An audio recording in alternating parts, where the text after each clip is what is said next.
Assalamualaikum warahmatullahi wabarakatuh. Perkenalkan, nama saya Septria Andriani, NIM 2021 14 3482, kelas 1M, Fakultas Keguruan dan Ilmu Pendidikan, Program Studi Pendidikan Guru Sekolah Dasar atau PGSD, Universitas PGRI Palembang. Dosen pembimbing Dr. Haji Hendra Wijaya, Sarjana Agama, Magister Pendidikan. Pertemuan ke-6, Teori-teori pendidikan klasik. Teori-teori pendidikan klasik. 1. Pendidikan dalam perspektif empiris. 2. Pendidikan dalam perspektif nativisme. 3. Pendidikan dalam perspektif konvergensi. Pendidikan klasik. Pendidikan klasik adalah pendidikan yang dipandang sebagai konsep pendidikan tertua. Pendidikan ini bermula dari asumsi bahwa seluruh warisan budaya atau pengetahuan, ide-ide, dan nilai-nilai telah ditemukan oleh pemikir terdahulu. Teori pendidikan klasik. Teori pendidikan klasik berlandaskan pada filsafat klasik yang memandang bahwa pendidikan berfungsi sebagai upaya memelihara, mengawetkan, dan meneruskan warisan budaya. Teori pendidikan ini lebih menekankan pemeranan isi pendidikan daripada proses. Metode pendidikan klasik. Metode pendidikan klasik merupakan metode yang masih mengandalkan buku sebagai panduan belajar dan hanya mendapatkan materi, dan kegiatan belajar hanya bersifat menonton atau satu arah. 1. Pendidikan dalam perspektif empiris. Aliran empirisme bertolak dari Lacan tradition yang mementingkan simulasi eksternal dalam perkembangan manusia dan menyatakan bahwa perkembangan anak tergantung pada lingkungan, sedangkan pembawaan tidak dipentingkan.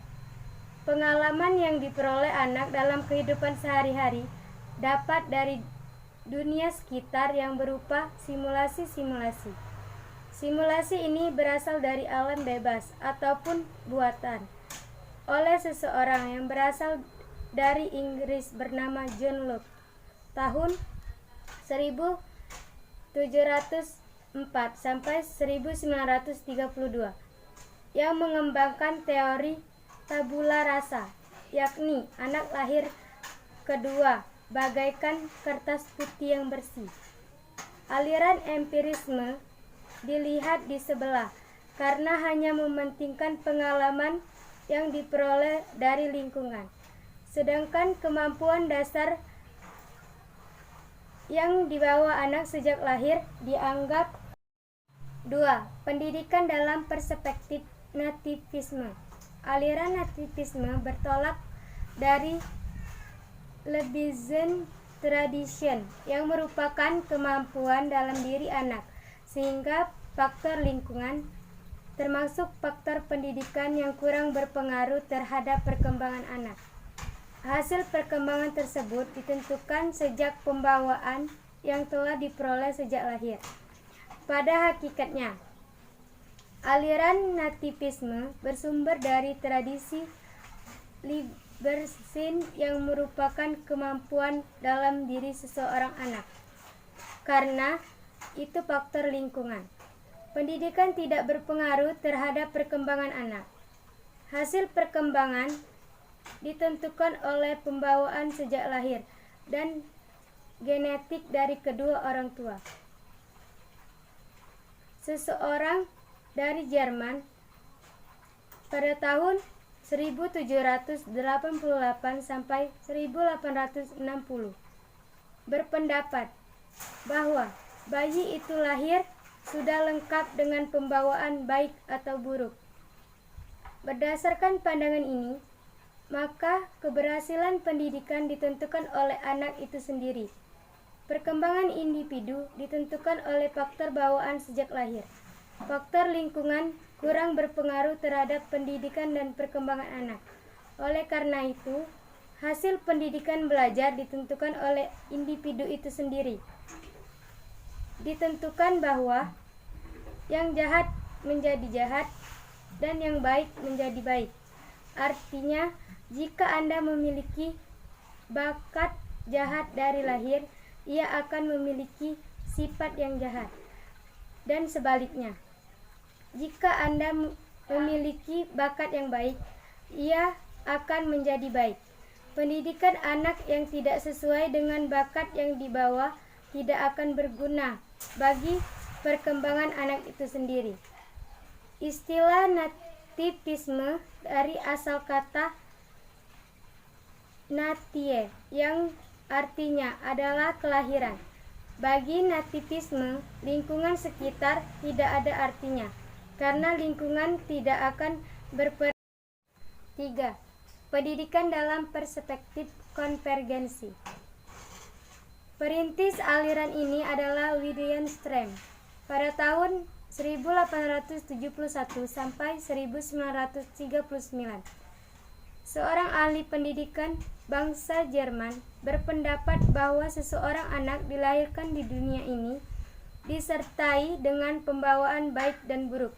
Penganut aliran ini berpendapat bahwa dalam proses perkembangan anak, baik faktor bawaan maupun faktor lingkungan sama-sama memiliki peran yang sangat penting.